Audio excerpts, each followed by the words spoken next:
ஒரு ஐஸ்வர்யவான். அப்பொழுதுதான் பைபிளில் இந்த வாசகம் வருது, ஊசியின் காதுகளில் ஒட்டகம் நுழைந்தாலும் நுழையுமே தவிர ஒருபோதும் ஐஸ்வர்யவான் சொர்க்கத்தின் வாசலுக்குள் நுழைவதில்லை. ஏன் இந்த வார்த்தை வந்துச்சு உள்ள?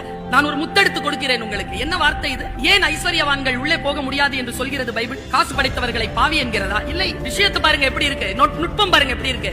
போறாங்க, எல்லாரும் காசு கொடுக்கறாங்க. அன்னைக்கு மத்தியானம் லஞ்ச். இயேசு கிறிஸ்து ஒரு வயதான பெண் வீட்டுக்கு போறார். இந்த ஐஸ்வர்யவான் மரத்து மேல ஏறி நின்னு பாக்குறார், இந்த ஆள் எங்க போறாருன்னு. அவர் போனவர் ஒரு ஏழை பாட்டி வீட்டுக்கு போறார். அங்க பழையதை சாப்பிடுறார். சாப்பிட்டு திரும்பி வரும்போது ஐஸ்வர்யவாயின் கேட்கிறார், நல்லா தெரிஞ்சுக்கோங்க, நீ சம்பாதித்த அத்தனையையும் நீ கொடுத்தாலும், அன்னதானம் கொடுத்தாலும், அன்பு உனக்கு இராவிட்டால் ஏதும் இல்லை என்கிறது பைபிள். கொரிந்தியர். அன்பு சகலத்தையும் தாங்கும், சகலத்தையும் சகிக்கும், சகலத்தையும் நம்பும், சகலத்தையும் விசுவாசிக்கும். அன்புக்கு பொறாமை இல்லை. அன்பு தற்புகழ்ச்சியை நாடாது. அன்பு சத்தியத்தில் சந்தோஷப்படும். அன்பு அநியாயத்தில் ஒருபோதும் சந்தோஷப்படாது என்கின்ற ஸ்டேட்மெண்ட் பைபிள்ல.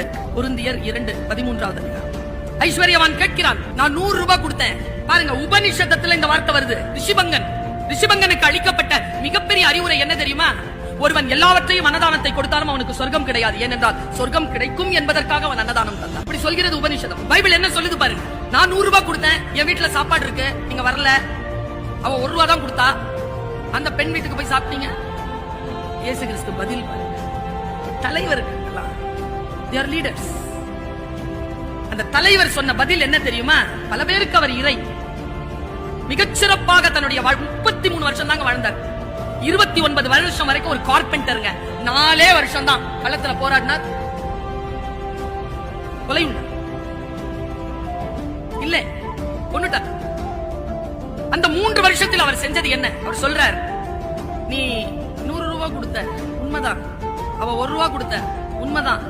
என்ன வித்தியாசம் தெரியுமா? நீ உன்கிட்ட இருந்ததுல 100 ரூபாய் கொடுத்த, அவ தன்கிட்ட இருந்தது எல்லாத்தையும் சேர்த்து 1 ரூபாய். கொடை எது? கொடை எது? ஒருத்தங்களுக்கு கொடுக்கும் போது எப்படி கொடுக்கணும்? அந்த மனம் எப்படி